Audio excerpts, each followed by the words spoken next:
Yeremia pasalnya yang ke-43, hari Rabu tanggal 25 Juni 2025. Yeremia dipaksa mengungsi ke Mesir. Ketika Yeremia selesai mengatakan kepada seluruh rakyat segala firman Tuhan Allah mereka yang disuruh Tuhan Allah mereka disampaikannya kepada mereka, yaitu segala firman yang tersebut di atas. Firman yang mana yang dituliskan di ayat 1 ini, bahwa firman yang disampaikan kepada orang-orang Israel yang masih tinggal di Yerusalem ini, yaitu segala firman yang tersebut di atas. Nah, di atasnya itu mana?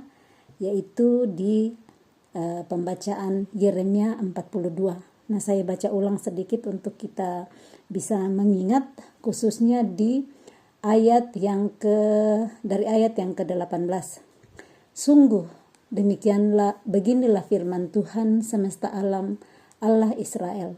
Seperti tercurahnya murkaku dan kehangatan amarahku ke atas penduduk Yerusalem, demikianlah akan tercurah kehangatan amarahku ke atas kamu apabila kamu pergi ke Mesir. Ini sangat ditekankan di sini bahwa Tuhan akan marah, kehangatan amarahnya ke atas bangsa Israel yang masih tinggal apabila mereka pergi ke Israel.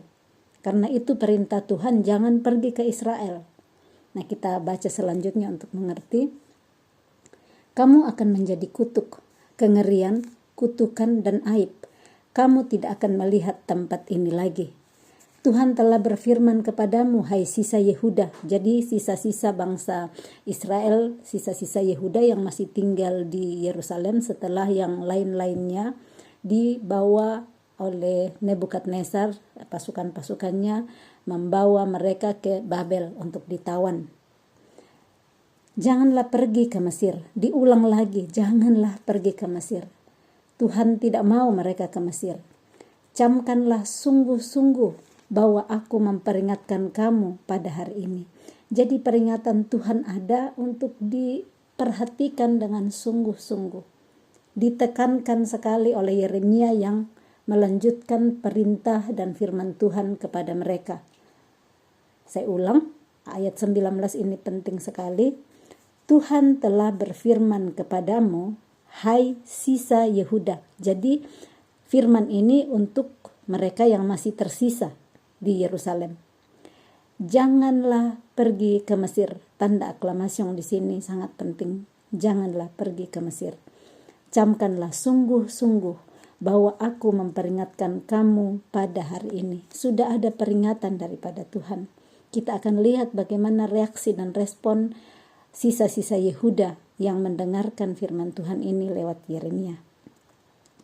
Kamu telah menipu dirimu dan membahayakan nyawamu ketika kamu mengutus aku kepada Tuhan Allahmu dengan berkata, berdoalah untuk kami kepada Tuhan Allah kita dan beritahukanlah dengan tepat kepada kami apa yang difirmankan Tuhan Allah kita supaya kami melakukannya. Mereka sendiri yang minta kepada Yeremia untuk pergi bertanya kepada Tuhan, untuk pergi berdoa dan untuk mendengar apa yang Tuhan mau firmankan kepada mereka. Tetapi di sini Yeremia mengatakan, kamu sendiri menipu dirimu, membahayakan nyawamu. Karena kenapa? Ayat 21, tetapi sekalipun aku memberitahukannya kepadamu pada hari ini, kamu tidak mendengarkan suara Tuhan Allahmu, yaitu tidak menuruti segala sesuatu yang disuruhnya kusampaikan kepadamu. Oleh sebab itu, camkanlah sungguh-sungguh bahwa kamu akan mati karena pedang, kelaparan dan penyakit sampar di tempat yang kamu rindukan untuk tinggal sebagai orang asing di sana. Sudah diberitahukan sebelumnya. Mereka yang minta untuk didoakan bertanya kepada Tuhan. Tetapi Yeremia tahu bahwa mereka tidak akan mendengarkan suara Tuhan yang disampaikan melalui dia. Dan ada ganjaran di ayat 22 Yeremia 42 itu, bahwa kalau mereka tidak dengar-dengaran, mereka tetap mau pergi ke Mesir. Mereka rindu untuk pergi ke Mesir dan tinggal di sana karena pikir di sana lebih enak, di sana lebih bagus. Nah, seperti ini dalam kehidupan kita. Kadang di situasi yang kita hadapi hari ini kelihatannya gerah, kelihatannya panas, kelihatannya susah, kelihatannya menderita. Karena itu bagian sangkal diri pikul salib kita, maunya kita lari. Kita mau pergi di tempat lain yang kelihatannya dari jauh lebih indah dan lebih menyenangkan. Kelihatannya rumput tetangga jauh lebih hijau daripada rumput kita sendiri. Kita mau lari ke sana. Tuhan ngajar untuk tetap setia, tetap teguh di tempat kita, tetap menyerahkan hidup kita kepada Tuhan. Jangan cuma mau lari cari enaknya. Nah, bangsa Yehuda ini yang masih sisa, mereka pikir di Mesir itu indah, di Mesir itu hijau-hijau, di Mesir enak-enak semua. Mereka membayangkan seperti ini, makanya mereka mau pergi. Tetapi firman Tuhan mengajar untuk tinggal. Nah, ketaatan adalah kunci dari apa yang akan mereka hidupi di masa yang akan datang. Kalau mereka taat, mereka sendiri yang akan menikmati. Seperti perintah Tuhan kepada Sedekia dan yang lain-lainnya di pembacaan kita sebelumnya, bagaimana Tuhan bilang tinggallah di Yerusalem, menyerahkan diri kepada musuh yang akan datang, tetapi mereka tidak dengar-dengaran. Raja Sedekia tidak taat kepada perintah Tuhan lewat Yeremia. Dia melarikan diri, akhirnya ditangkap, dan apa konsekuensi ketidaktaatannya? Dia melakukan pertimbangannya sendiri. Dia melakukan apa yang dia pikir sendiri. Janji Tuhan kalau engkau tinggal dan menyerahkan diri, engkau dan keluargamu akan hidup. Semua orang-orang yang bekerja kepadamu akan hidup, tetapi dia tidak dengar. Dan konsekuensinya, anak-anaknya dibunuh di depan matanya. Pembesar-pembesarnya dibunuh, dan dia sendiri matanya dicungkil, dan dia dirantai besi dibawa ke Babel. Sebaliknya yang taat Yeremia, dia taat dan setia kepada perintah Tuhan. Nebuzaradan sebagai kepala prajurit dari Nebukadnezar diperintahkan oleh Nebukadnezar untuk melakukan apa saja yang Yeremia mau, yang Yeremia suka. Disuruh milih mau kemana, terserah kamu mau kemana, pilih kamu mau suka di mana. Bahkan dikasih hadiah, dikasih makanan. Demikian upah ketaatan. Ketaatan kelihatannya tidak nyaman, kelihatannya kadang menyakitkan hati, menyakitkan daging. Tetapi saat kita mau taat kepada perintah Tuhan, Dia yang akan tolong kita melewati masa-masa sakit, melewati masa-masa penderitaan, karena kita mau melakukan firman Tuhan, mau taat kepada perintah Tuhan. So pilihan ada pada kita, mau memilih sakit daging hari ini untuk taat kepada perintah Tuhan, atau mau lari dari kesakitan ini dan mau pergi untuk apa yang dipikir baik menurut pandangan sendiri. Ya, mari kita lanjut. Sudah bisa ngerti di sini, kita lanjut di ayat yang kedua. Maka berkatalah Azaria bin Hosaya dan Yohanan bin Kareah serta semua orang congkak itu kepada Yeremia, engkau berkata bohong. Tuhan Allah kita tidak mengutus engkau untuk berkata, janganlah pergi ke Mesir untuk tinggal sebagai orang asing di sana. Tetapi Baruk bin Neria menghasut engkau terhadap kami dengan maksud untuk menyerahkan kami ke dalam tangan orang-orang Kasdim, supaya mereka membunuh kami dan mengangkut kami ke dalam pembuangan ke Babel. Mereka tidak percaya apa yang Yeremia sampaikan, padahal mereka sendiri yang minta didoakan tanya Tuhan. Ternyata setelah diberitahu, mereka malah mengatakan kepada Yeremia, engkau berkata bohong, engkau dihasut oleh Baruk bin Neria. Demikianlah Yohanan bin Kareah dan semua perwira tentara serta seluruh rakyat tidak mau mendengarkan suara Tuhan untuk tinggal di tanah Yehuda. Pilihan mereka, orang-orang Yehuda yang masih sisa itu, adalah tidak mau mendengarkan suara Tuhan untuk tinggal di tanah Yehuda. Mereka tetap mau melakukan apa yang mereka rindukan, yaitu pergi ke Mesir. Ayat 5. Lalu Yohanan bin Kareah dan semua perwira tentara itu mengumpulkan seluruh sisa Yehuda, yakni semua orang yang telah kembali dari antara segala bangsa, kemana mereka telah berserak-serak untuk menetap di tanah Yehuda. Laki-laki, perempuan, anak-anak, putri-putri raja, dan setiap orang yang telah dibiarkan Nebuzaradan, kepala pasukan pengawal, pada Gedalia bin Ahikam bin Safan, juga Nabi Yeremia dan Baruk bin Neria. Lalu mereka pergi ke tanah Mesir. Sebab mereka tidak mau mendengarkan suara Tuhan, maka sampailah mereka di Tahpanhes. Apa yang mereka lakukan? Mereka memilih pergi ke tanah Mesir. Kenapa mereka memilih pergi ke tanah Mesir?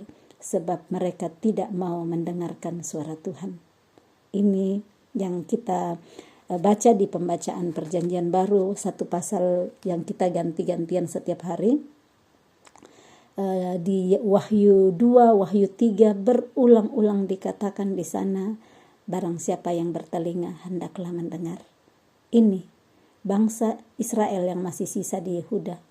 Mereka mendengarkan, telinganya mendengar firman Tuhan lewat Yeremia, tetapi mereka tidak mau memakai telinganya dengan benar.